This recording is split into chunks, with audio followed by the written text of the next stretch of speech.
नमस्कार। तो चलिए आज बात करते हैं एक ऐसे प्राचीन ऋषि की जिनका नाम सुनते ही ज्ञान, विज्ञान और तपस्या की एक तस्वीर सामने आ जाती है।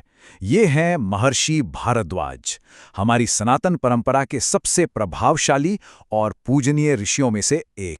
लेकिन सबसे पहले एक बहुत ही दिलचस्प सवाल। क्या ऐसा हो सकता है कि हजारों साल पहले कोई ऋषि सिर्फ आध्यात्मिकता पर ही नहीं बल्कि हवाई जहाज उड़ाने जैसी आधुनिकता पर भी कुछ लिख जाए? बस यही एक सवाल है जो हमें महर्षि भारद्वाज के रहस्यमय व्यक्तित्व की तरफ खींच कर ले जाता है। तो चलिए जरा गहराई से जानते हैं इस अद्भुत शख्सियत के बारे में। देखिए, वैदिक परंपरा में महर्षि भारद्वाज का स्थान बहुत ही ऊंचा है। उन्हें इस युग के 7 महान ऋषियों यानी सप्तर्षियों में से एक गिना जाता है। ये अपने आप में बताता है कि वो ज्ञान और तपस्या के शिखर पर थे। और उनका वंश भी उतना ही प्रभावशाली था। वो देवगुरु बृहस्पति के पुत्र थे और महाभारत के महान योद्धा गुरु द्रोणाचार्य उन्हीं के बेटे थे। सोचिए, उनका आश्रम प्रयागराज में था, जो उस जमाने में शिक्षा का एक बहुत बड़ा केंद्र माना जाता था। और इसी के साथ हम वापस आते हैं अपने उस शुरुआती सवाल पर। माना जाता है कि महर्षि भारद्वाज ने यंत्र सर्वस्व नाम का एक विशाल ग्रंथ लिखा था, और उसी का एक हिस्सा कहलाता है विमान शास्त्र। एक ऐसा ग्रंथ जिसमें प्लेन बनाने, उसे उड़ाने और यहाँ तक कि उसे गायब करने की तकनीकें भी लिखी हैं। ये एक ऐसा दावा है जो आज भी लोगों में उत्सुकता जगाता है और बहस का मुद्दा भी है। लेकिन बात सिर्फ वैमानिकी यानी एरोनॉटिक्स तक ही सीमित नहीं थी। शास्त्रों और विज्ञान में उनका योगदान बहुत बड़ा था। चलिए इस पर एक नजर डालते हैं। ये जो संख्या 6 आप देख रहे हैं, ये बहुत महत्वपूर्ण है। क्यों? क्योंकि ऋग्वेद, जो हमारे सबसे प्राचीन ग्रंथों में से एक है, उसके 6ठे मंडल के ज्यादातर मंत्रों के रचयिता महर्षि भारद्वाज ही हैं। ये उनके आध्यात्मिक ज्ञान की गहराई को दिखाता है। इसके अलावा आयुर्वेद के क्षेत्र में भी उन्हें एक बहुत बड़ा नाम माना जाता है। कहानियों के अनुसार ये ज्ञान उन्हें सीधे देवराज इंद्र से मिला था, और फिर उन्होंने आयुर्वेद संहिता की रचना करके इसे पूरी मानवता तक पहुंचाया। और बात यहीं खत्म नहीं होती।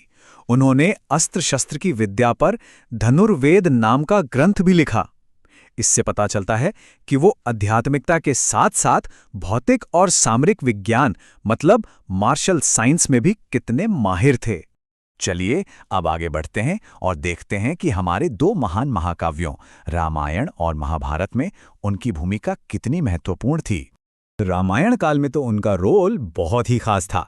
जब भगवान राम, माता सीता और लक्ष्मण अपने 14 साल के वनवास के लिए निकले, तो उनका सबसे पहला पड़ाव प्रयागराज में महर्षि भारद्वाज का आश्रम ही था। और ये एक बहुत ही अहम मुलाकात थी। ऋषि ने न सिर्फ श्री राम का स्वागत किया, बल्कि उन्हें चित्रकूट में रहने की सलाह देकर आगे का रास्ता भी दिखाया, जो एक सुरक्षित और पवित्र जगह थी। बाद में जब भरत अपनी पूरी सेना के साथ राम को मनाने पहुंचे, तो महर्षि ने अपने तपोबल से उन सब के लिए अलौकिक भोजन और ठहरने की व्यवस्था कर दी थी। तो इससे हमें साफ पता चलता है कि दोनों महाकाव्यों में उनकी मौजूदगी कितनी अलग थी। रामायण में वो एक सक्रिय मार्गदर्शक थे, जबकि महाभारत में उनकी भूमिका गुरु द्रोणाचार्य के पिता के रूप में थी, जो कि कहानी की नींव रखते हैं।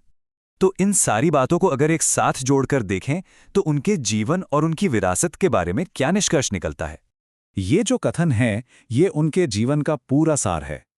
महर्षि भारद्वाज का जीवन हमें यही सिखाता है कि सच्ची आध्यात्मिक उन्नति सिर्फ तपस्या में नहीं है, बल्कि उस ज्ञान को बनाने में भी है जो पूरे समाज के काम आए।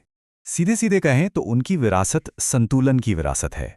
उन्होंने ये साबित कर दिया कि धर्म यानी सही आचरण और विज्ञान यानी भौतिक ज्ञान एक दूसरे के दुश्मन नहीं, बल्कि एक दूसरे के पूरक हैं और साथ साथ चल सकते हैं। तो अब ये सवाल उठता है कि अगर महर्षि भारद्वाज के बारे में और जानने की इच्छा हो, तो कौन सा रास्ता चुना जाए? क्या उनके विवादास्पद विमान शास्त्र की गहराइयों में उतरा जाए, या फिर श्री राम और उनके बीच हुए उस संवाद को समझा जाए जिसने इतिहास की दिशा ही बदल दी? खैर, इसका चुनाव आगे की खोज पर ही निर्भर करता है।